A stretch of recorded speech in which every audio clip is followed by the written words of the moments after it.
Iris Draw menjadi calon pemain yang akan dinaturalisasi oleh PSSI untuk memperkuat timnas Indonesia Putri. Pemain berposisi penjaga gawang ini bahkan sudah datang ke pemusatan latihan timnas putri di Surabaya. Pemain asal klub Sparta Rotterdam Vrouwen Belanda ini masih berusia 19 tahun, sehingga memiliki jenjang karir yang masih panjang. Namun pemain yang memiliki leluhur dari Kediri dan Lumajang, Jawa Timur belum bisa menjadi warga negara Indonesia dalam waktu dekat. Menurut ex-ko PSSI yang membidangi sepak bola wanita, Vivin Cahyani Sungkono, proses pengurusan dokumen yang menjadi syarat naturalisasi masih dikebut oleh PSSI. Hadirnya kiper bertinggi 179 cm ini diharapkan bisa menambah kekuatan timnas Indonesia Putri ke depannya. Ada beberapa yang kita lagi target. Salah satunya yang teman-teman tadi lihat ini Iris Draw dari Sparta Rotterdam.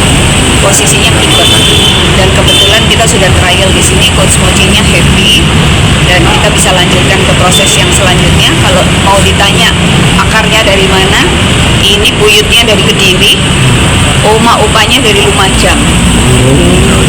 Nah, berikutnya yang nanti kita trial lagi ada posisi striker. Ya, sambil kita lihat perkembangannya, ada beberapa nama lagi yang sedang kita sorot, tapi memang belum bisa kita publikasikan dulu. Iris Draw diharapkan sudah bisa dimainkan saat Indonesia menjadi tuan rumah ASEAN Women Championship 2025 bulan Juni nanti.